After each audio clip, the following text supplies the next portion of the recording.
नमस्कार विद्यार्थी मित्रांनो, अक्षर भारती या पाठ्यपुस्तकातील 8वा पाठ ऊर्जा शक्तीचा जागर हा आज आपण अभ्यासणार आहोत। ऊर्जा शक्ती म्हणजेच मनोबळ किंवा आत्मविश्वासाचे चैतन्य। तसेच ऊर्जा शक्ती म्हणजे मन, बुद्धी, अहंकार ह्यांचा जागर। जागर म्हणजे जागृत करणे, अर्थात ऊर्जा शक्तीचा जागर म्हणजेच आत्मविश्वासाचे चैतन्य जागृत करणे। ह्या पाठाचे लेखक आहेत आंतरराष्ट्रीय ख्यातीचे ज्येष्ठ वैज्ञानिक डॉक्टर रघुनाथ अनंत माशेलकर। त्यांचा जन्म 1 जानेवारी 1943 माशेल, गोवा येथे झाला। डॉक्टर माशेलकर ग्लोबल रिसर्च अलायन्सचे अध्यक्ष, रॉयल सोसायटी लंडनचे फेलो म्हणजे त्यांना त्याची रॉयल सोसायटी लंडनची शिष्यवृत्ती मिळालेले, वैज्ञानिक व औद्योगिक संशोधन संस्थेचे अध्यक्ष या नात्याने संस्थेच्या कार्याची व्याप्ती वाढवण्यात त्यांचे मोलाचे योगदान आहे। पद्मविभूषण या पुरस्काराने सन्मानित त्यांची शोध नव्या भारताचा, पंचशील नव्या युगाचे, timeless inspirator, Tilak in our times, reinventing India इत्यादी पुस्तके प्रकाशित आहेत। भारतातील मूलभूत प्रश्न सोडवण्यासाठी बौद्धिक क्षमतेच्या आधारे ज्ञानाचे अर्थपूर्ण नियोजन करणारे डॉक्टर रघुनाथ माशेलकर आघाडीचे भारतीय शास्त्रज्ञ आहेत। प्रचंड कष्ट करण्याची वृत्ती, सकारात्मकता, शिस्त, संशोधन वृत्ती, नेतृत्व गुण व प्रखर देशनिष्ठा हे त्यांच्या व्यक्तिमत्वाचे विलोभनीय पैलू आहेत। प्रस्तुत पाठात हे आत्मकथन आहे। ह्या पाठात लेखकाने त्यांच्या विद्यार्थी दशेतील आठवणी सांगितलेल्या आहेत। लहानपणीच पित्याचे छत्र हरपलेल्या माशेलकरांना त्यांच्या आईने अत्यंत प्रतिकूल परिस्थितीतून जिद्दीने शिक्षण घेण्यास कसे प्रवृत्त केले याचे वर्णन या पाठात आले आहे। डॉक्टर माशेलकर यांचे लहानपणीच वडील वारले होते आणि त्याही स्थितीमध्ये त्यांच्या आईने अत्यंत प्रतिकूल म्हणजे खडतर परिस्थितीतून जिद्दीने शिक्षण घेण्यास त्यांना कसे प्रवृत्त केले याचे वर्णन या पाठामध्ये त्यांनी दिलेले आहे। आपण पाहूया। शाळा आणि शिक्षक असा विषय निघाला की मला माझी मुंबईतील शाळा आणि शालेय जीवनातील शिक्षकांची आठवण येते। डॉक्टर माशेलकर म्हणतात की शाळा आणि शिक्षक असा विषय कधी निघाला की मला माझी मुंबईतील शाळा आणि शालेय जीवनातील जे शिक्षक होते त्यांची नेहमीच आठवण येते। गिरगावातील युनियन हायस्कूल आणि माझ्या शाळकरी वयात आपुलकीने संस्कार करणारे Bhave sir, Joshi sir, Shirke sir या साऱ्यांचे माझ्यावर फार मोठे ऋण आहेत। ते म्हणतात की दक्षिण मुंबईतील जो एक भाग आहे गिरगाव, तिथील युनियन हायस्कूल आणि त्या शाळेमध्ये माझ्यावर अत्यंत आपुलकीने म्हणजे आत्मीयतेने प्रेमाने संस्कार करणारे जे भावे सर, जोशी सर आणि शिर्के सर होते यांचे माझ्यावर फारच मोठे उपकार म्हणजे ऋण आहेत। पण त्याच वेळी हेही सांगितले पाहिजे की या शाळेशी आणि या संस्कार देणाऱ्या शिक्षकांशी माझा जो संपर्क आला तो जिच्यामुळे आला ती माझी परमप्रिय आई। लेखक म्हणतात की त्याचवेळी हेही मी कधी विसरू शकत नाही की या शाळेशी आणि या संस्कार देणाऱ्या शिक्षकांशी माझा जो संपर्क म्हणजे ज्यांची भेट झाली जिच्यामुळे ती माझी अत्यंत परमप्रिय म्हणजे अतिशय आवडती माझी आई आणि माझे मामा यांचे ऋण मी कसे व्यक्त करणार। कारण लेखक म्हणतात की परिस्थिती अत्यंत खडतर होती आणि त्याही परिस्थितीमध्ये अत्यंत त्यातून मार्ग काढून माझ्या आईने मला शिक्षण दिलेले आहे आणि त्याच्यामुळे मी माझ्या आईचे आणि आईला मदत करणारे माझे जे मामा होते त्यांचे जे मी ऋण आहेत ते मी कधीही व्यक्त करू शकणार नाही। आई हीच प्रत्येक मुलाची पहिली शिक्षक असते। माझ्या बाबतीत तर आई ही माझी केवळ शिक्षक नव्हती तर माझे सर्वस्व होती। लेखक म्हणतात की आईने माझ्यासाठी सर्व जे काही करता येईल ते सर्व केलेलं आहे आणि त्याच्यामुळे माझी आई ही माझ्यासाठी माझे सर्वस्व आहे। आमचे मूळ गाव दक्षिण गोव्यातील माशेल। लेखक म्हणतात की त्यांचे जे गाव आहे, मूळ गाव आहे, नेटिव्ह प्लेस आहे ते दक्षिण गोव्यातील माशेल, गोवा राज्यामध्ये फोंडा तालुक्यात हे एक माशेल गाव आहे। माझे बालपण तिथेच गेले, लहानपण माझे तिथेच गेलेले आहे। माझे मामाही याच गावातले। तिथल्या एका मैदानावर खेळल्याच्या आणि पिंपळ कट्ट्यावर बसून निवांतपणा अनुभवल्याच्या पुसटशा आठवणी माझ्या मनात अधूनमधून वाऱ्याच्या लहरीसारख्या येत असतात। लेखकांचं जे बालपण आहे ते ज्या माशेल गावामध्ये गेल्या तिथील खूप साऱ्या आठवणी लेखक म्हणतात की जेव्हा मी निवांत म्हणजे शांत असा बसलेलो असतो तेव्हा ह्या सगळ्या आठवणी माझ्या मनामध्ये नेहमीच येत असतात। माझ्या वयाच्या 6व्या वर्षी माझे वडील वारले आणि आम्हाला उदरनिर्वाहासाठी आमचे माशेल हे गाव सोडावे लागले. लेखकांचे वडील जे आहेत ते त्यांच्या वयाच्या 6व्या वर्षी वारले आणि तेव्हा त्यांना उदरनिर्वाह म्हणजे पोटापाण्यासाठी उपजीविकेसाठी त्यांना त्यांचे माशेल हे गाव सोडावे लागले. मी आणि माझी आई मुंबईत येऊन पोहोचलो. पोट भरण्यासाठी त्यांची आई आणि ते मुंबईमध्ये येऊन पोहोचलेले आहेत. गिरगावातल्या खेतवाडीतील देशमुख गल्लीमध्ये मालती निवासातील पहिल्या माळ्यावर छोट्याशा खोल्यांमध्ये आम्ही मायलेक राहत होतो. मुंबईत आल्यानंतर त्यांनी गिरगावातील खेतवाडीमधील देशमुख गल्लीमध्ये मालती निवासातील पहिल्या माळ्यावर छोट्याशा खोलीमध्ये ते लेखक आणि त्यांची आई राहत होती. आर्थिक परिस्थिती पूर्णपणे खालावलेली. आर्थिक परिस्थिती जी होती ती अत्यंत बिघडलेली होती. म्हणजे पैसा हा त्यांच्याकडे अजिबातच नव्हता. दारिद्र्याशी संघर्ष करणारी माझी अल्पशिक्षित आई आणि शिक्षणासाठी आसुसलेला पण कोणतीच फी भरणे शक्य नसल्याने शाळेत कसा जाऊ असे प्रश्नचिन्ह घेऊन वावरणारा मी. त्यावेळचं वातावरण हे असं होतं. लेखक म्हणतात की आम्ही मुंबईमध्ये गिरगावमध्ये राहायला आलो, परंतु आमची जी आर्थिक स्थिती होती ती अत्यंत हलाखीची होती. दारिद्र्याशी संघर्ष करणारी माझी अल्पशिक्षित अत्यंत कमी शिकलेली त्यांची जी आई आणि शिक्षणाची तीव्र ओढ घेऊन म्हणजे आसुसलेला पण कोणतीच फी भरणे शक्य नसल्याने पैसे नव्हते, त्याच्यामुळे शाळेमध्ये मला ऍडमिशन मिळत नव्हतं आणि त्याच्यामुळे शाळेत कसा जाऊ असा प्रश्न घेऊन वावरणारा मी. त्यावेळचं वातावरण हे अत्यंत असं कठीण होतं. एवढ्या बिकट परिस्थितीतही माझ्या आईनं धीर सोडला नाही, हिंमत सोडली नाही. हिंमत कधी ती हारली नाही, ती खचली नाही. खचली म्हणजे कठीण परिस्थितीतही कोलमडून न जाता ती धैर्याने सर्व कार्य करत होती. वेगवेगळी कष्टाची कामं ती करत होती. त्यातच माशेलहून मुंबईला आलेले माझे मामाही मदतीला धावले. लेखकांचे मामा जे होते, जे माशेलला राहायचे, तेही मुंबईत आले आणि मुंबईत आल्यानंतर त्यांनी मला मदत केलेली आहे. त्यांच्यामुळे मला खेतवाडीतील प्राथमिक शाळेत प्रवेश मिळू शकला. लेखकांच्या मामांनी गिरगावाच्या आजूबाजूच्या परिसरामध्ये खेतवाडीमध्ये प्राथमिक शाळा म्हणजे 1ली ते 4थीच्या जी शाळा असते तिला प्राथमिक शाळा म्हणतात, त्या शाळेत त्यांनी मला प्रवेश मिळवून दिला. ही शाळा महापालिकेची होती.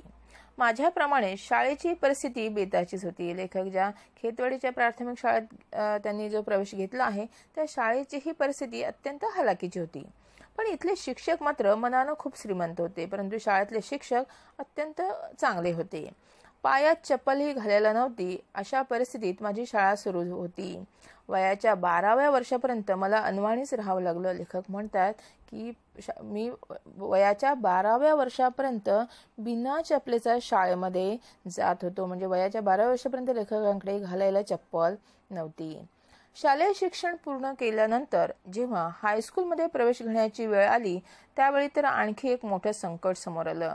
जेव्हा 1ली ते 4थी म्हणजे 4थीचं शिक्षण पूर्ण झाल्यानंतर हायस्कूलमध्ये जेव्हा प्रवेश घ्यायची वेळ आली तेव्हा लेखक म्हणतात की मोठ्या संकटाला मला सामोरं जायला लागलेलं आहे. त्यावेळची हायस्कूलची प्रवेश फी 21 रुपये होती. त्यावेळी हायस्कूलची जी ऍडमिशन फी म्हणजे प्रवेश फी होती ती किती होती? 21 रुपये. पण आमच्याजवळ एवढे पैसे कुठून येणार? परंतु लेखक म्हणतात की त्यावेळेस आमच्याकडे 21 रुपयेही द्यायला नव्हते. प्रवेश फी भरणे शक्य नसल्यामुळे आता माझे शिक्षण थांबणार असे वाटू लागले. ऍडमिशन फी नाही तर ऍडमिशन नाही आणि त्याच्यामुळे जर प्रवेश फी भरायला नसेल तर मला शाळेमध्ये प्रवेश मिळणार नाही व माझे शिक्षण थांबेल असे मला वाटू लागले होते. पण माझ्या आईने धीर सोडला नाही. परंतु माझ्या मनाची अशी स्थिती होती तरी पण माझ्या आईने मात्र हिंमत सोडली नाही. आजूबाजूच्या बिराडातील काही कामे करून तिने पैसे जमवण्यास सुरुवात केली. माझ्या आईने आजूबाजूची जी घरं होती त्या घरांमध्ये जाऊन जे काही घरकाम आहेत ते करून माझे फीचे पैसे जमवण्यास सुरुवात केली. त्याचवेळी तिच्या परिचयाची एक माऊली मदतीला धावली आणि प्रवेश फीची व्यवस्था झाली. आणि लेखक म्हणतात की त्यावेळी तिच्या परिचयातील ओळखीची एक माऊली म्हणजे एक स्त्री मदतीला धावली आणि माझ्या प्रवेश फीची व्यवस्था झाली. पण तोपर्यंत गिरगावातील त्यावेळच्या नामांकित शाळांमधले प्रवेश बंद होते.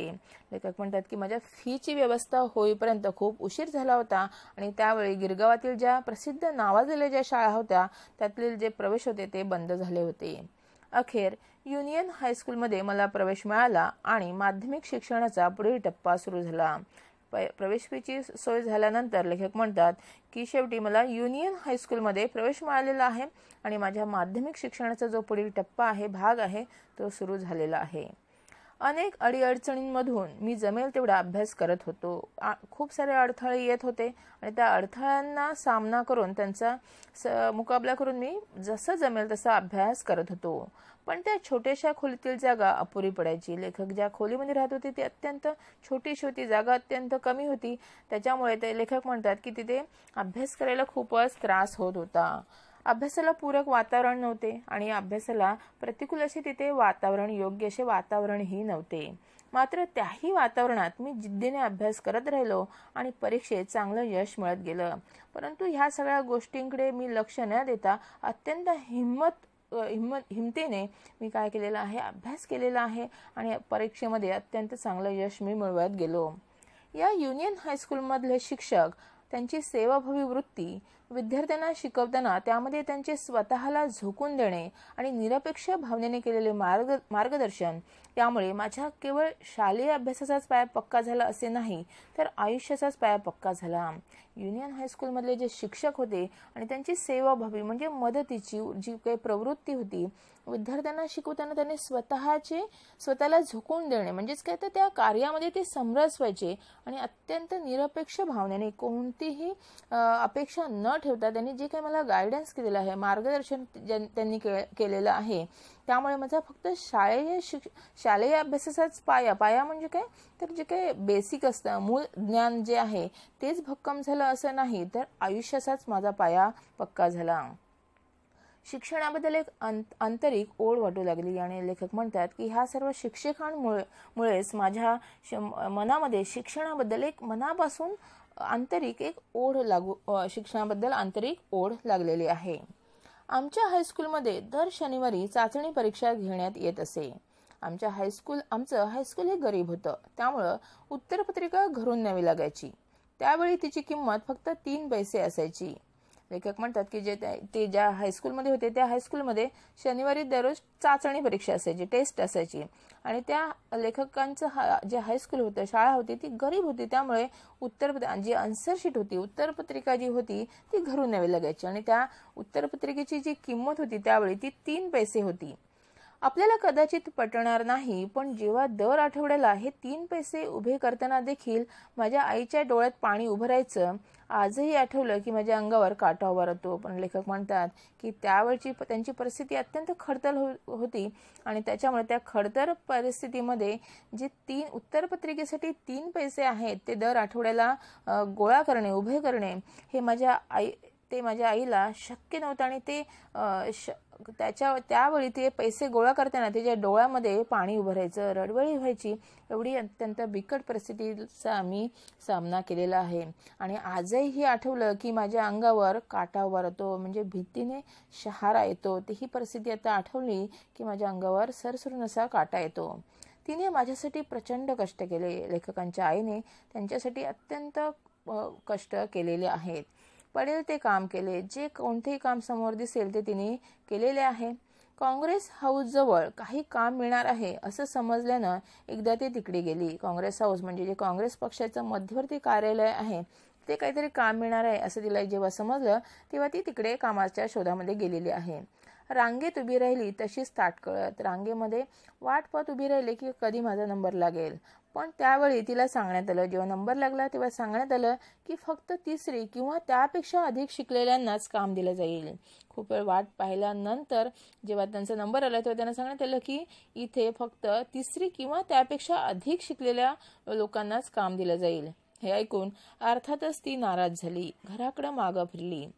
त्या लेखकांची आई अत्यंत कमी शिकलेली होती आणि त्याच्यामुळे जेव्हा त्यांना हे कळलं तेव्हा त्या निराश झालेल्या आहेत आणि घराकडे परत आलेल्या आहेत. त्याच वेळी तिनं ठरवलं की मी माझ्या मुलाला खूप शिकवेन, कारण शिक्षणाशिवाय या जगात मान नाही. जेव्हा तिला ह्या परिस्थितीला सामोरं जावं लागलं त्यावेळी त्यांनी मनोमन ठरवलेलं आहे की मी माझ्या मुलाला खूप शिकवेन, कारण शिक्षणाशिवाय या जगामध्ये कोणीही मान देत नाही. तिनं प्रत्यक्षात केलंही तसंच. तिने जे मनामध्ये ठरवलं होतं ते प्रत्यक्षामध्ये तिने केलेलं आहे. माझ्यासाठी तिनं घेतलेले कष्ट मी कोणत्या शब्दात सांगू. लेखक म्हणतात की माझ्या आईने माझ्यासाठी अतोनात कष्ट घेतलेले आहेत आणि ते कष्ट, जे काही कष्ट घेतलेत ते मी शब्दामध्ये व्यक्त करू शकत नाही. पाठ कोरे लिहून उरलेले कागद ते एकत्र जमवायची आणि त्याच्या वह्या करून द्यायची. लेखक म्हणतात की परिस्थिती अत्यंत बिकट होती आणि त्याच्यामुळे नवीन वह्या घेऊन देणं हे तिला जमणार नव्हतं आणि त्याच्यामुळे ती पाठ कोरे लिहून उरलेले कागद जे काही ते इकडे तिकडे मिळायचे ते जमवायची आणि त्याच्या वह्या करून मला द्यायची. अखंड पेन्सिल मला मिळणं अवघड होतं. परिस्थिती बिकट होती त्याच्यामुळे अखंड ज्या नवीन पेन्सिल असतात त्या मिळणं तर मला अशक्यच होतं. मग त्यामुळे जेमतेम हातात धरता येईल अशा पेन्सिलनेच लिहावं लागेल. जे लोकांनी ज्या लिहिण्यास योग्य नाही अशा पेन्सिल जेव्हा टाकल्या जातात त्या पेन्सिलने लेखक म्हणतात की मी लिहिलेलं आहे. याच हायस्कूलमध्ये मला भावे सर भेटले. ते आम्हाला भौतिकशास्त्र शिकवत. लेखकांची जी युनियन हायस्कूल होती त्या हायस्कूलमध्ये त्यांना भावे सर भेटले. हे भावे सर त्यांना भौतिकशास्त्र म्हणजेच पदार्थ विज्ञान, फिजिक्स शिकवत. विज्ञानातील हा विषय शिकवताना त्यांनी केवळ शास्त्र शिकवलं नाही तर त्या विषयाची गोडी लावली आणि त्याचबरोबर जीवनाचं फार मोठं तत्वज्ञान शिकवलं. भावे सरांनी नुसतं विज्ञान शिकवलं नाही तर त्यांनी त्या विषयाची मनामध्ये आवड निर्माण केली आणि जीवनाचं मोठं तत्वज्ञान म्हणजे काय तर तात्विक चिंतन, फिलॉसॉफी शिकवली. एके दिवशी शाळेत त्यांनी एक प्रयोग करून दाखवला. भिंगाच्या साह्यानं सूर्यकिरणांची शक्ती कागदावर एकत्र केल्याने कागद जळतो हे त्यांनी दाखवलं आणि माझ्याकडे बघून ते म्हणाले. एके दिवशी त्यांनी काय केलेलं एक प्रयोग करून दाखवलेला आहे. भिंग म्हणजे काय तर अंतर्गोल किंवा बहिर्गोल दृश्य दाखवणारी जी लेन्स असते, काच असते, त्या काचेच्या साह्यानं त्यांनी सूर्यकिरणांची शक्ती कागदावर एकत्र केल्याने कागद जळतो हे त्यांनी करून दाखवलं आणि माझ्याकडे बघून म्हणाले, माशेलकर तुमची ऊर्जा शक्ती एकत्र करा, काहीही जाळता येईल. त्याने मला काय म्हटलेलं आहे की माशेलकर तुमची ऊर्जा शक्ती म्हणजे काय तर आत्मविश्वासाचं जे चैतन्य आहे ते तुम्ही काय करा, इच्छाशक्ती जी आहे ती एकत्र करा आणि जर तुमच्याकडे प्रचंड आत्मविश्वास असेल, आत्मशक्ती असेल तर तुम्ही काहीही करू शकता. म्हणजे तुमची ऊर्जा शक्ती एकत्र करा, काहीही जाळता येईल. एकीकडे मला एकाग्रतेचा मंत्र मिळाला आणि दुसरीकडे विज्ञान समजलं. लेखक म्हणतात की एकीकडे त्यांनी मला एकाग्रतेचा म्हणजे काय तर ज्या विषयाचा ध्यास घेतला आहे त्यात पूर्णपणे स्वतःला झोकून देणं ह्याचाही मंत्र मिळालेला आहे आणि दुसऱ्याकडे मला सायन्स समजलेलं आहे. आयुष्याचं फार मोठं तत्वज्ञान मला भावे सरांच्या या शिकवणीतून गवसलं. लेखक म्हणतात की आयुष्याची फिलॉसॉफी मला भावे सरांच्या ह्या शिकवणुकीमधून सापडलेली आहे. त्यांना मी कसा विसरू शकेन? मी त्यांना कधीही विसरू शकणार नाही. भावे सरांप्रमाणेच माझ्या शालेय आणि पुढील शैक्षणिक जीवनात जोशी सर, शिर्षे सर, श्री मालेगाववाला या सर्वांनीच माझ्या व्यक्तिमत्वाच्या जडणघडणीसाठी उत्तम मार्गदर्शन केलेलं आहे. पुढे जाण्यासाठी मला अनेक शिक्षकांनी काय केलेले आहे, मदत केलेली आहे, योग्य दिशा दाखवलेली आहे, मार्गदर्शन केलेले आहेत, चांगले संस्कार केलेले आहेत, माझ्या मनामध्ये चांगले विचार त्यांनी रुजवलेले आहेत. आयुष्याच्या उभारणीसाठी मला या शाळेने आणि या शिक्षकांनी भरपूर शिदोरी दिली. लेखक म्हणतात की पुढे आयुष्यामध्ये पुढे जाण्यासाठी मला ह्या शाळेने आणि ह्या शाळेतल्या शिक्षकांनी भरपूर शिदोरी म्हणजे अनुभवाचं गाठोडं दिलेलं आहे. संघर्षासाठी आत्मविश्वास मिळवून दिला, जगण्याचे भान दिले. संघर्षासाठी आत्मविश्वास मिळवून दिलेला आहेच, त्यासोबत जगण्याचे जाणीव म्हणजे भान दिलेलं आहे. आजही फिरून ते शाळेचे दिवस आठवतात. एकीकडे प्रचंड दारिद्र्याचा सामना करतानाचे क्षण आठवतात आणि त्याचवेळी माझी आई, माझे शिक्षक, माझी शाळा हे माझे संस्कार केंद्र डोळ्यासमोर उभे राहते. लेखक म्हणतात की आजही फिरून जर मी शाळेचे दिवस आठवले तर एकीकडे प्रचंड दारिद्र्यात सामना करतानाचे क्षण म्हणजे अत्यंत बिकट परिस्थिती होती आणि त्या परिस्थितीमध्ये जे काही आम्ही त्या परिस्थितीला सामोरं गेलेले आहेत त्याचे क्षण आठवतात आणि त्याचवेळी माझी आई, माझे शिक्षक आणि माझी शाळा, माझे संस्कार केंद्र ह्या सर्वांनी माझ्यावर काय केलेले आहेत, चांगले संस्कार केलेले आहेत. माझ्या जीवनामध्ये चांगले विचार रुजवलेले आहेत, मला योग्य दिशा दिलेली आहे. त्या सर्व माझ्यासमोर उभे राहतात. मी पुन्हा मनोमनी शाळेत जाऊ लागतो आणि मनातल्या मनात मी पुन्हा शाळेमध्ये जातो.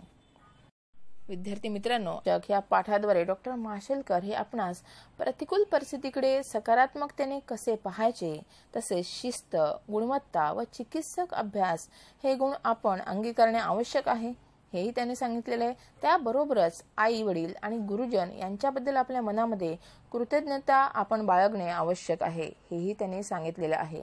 विद्यार्थी मित्रांनो, डॉक्टर माशेलकरांचा हा पाठ फक्त अभ्यासासाठी नाही, तर पुढे आयुष्यात कितीही प्रसंग आले तरी त्यात मार्ग काढून कसे पुढे जायचे ह्याची प्रेरणा देणारा आहे.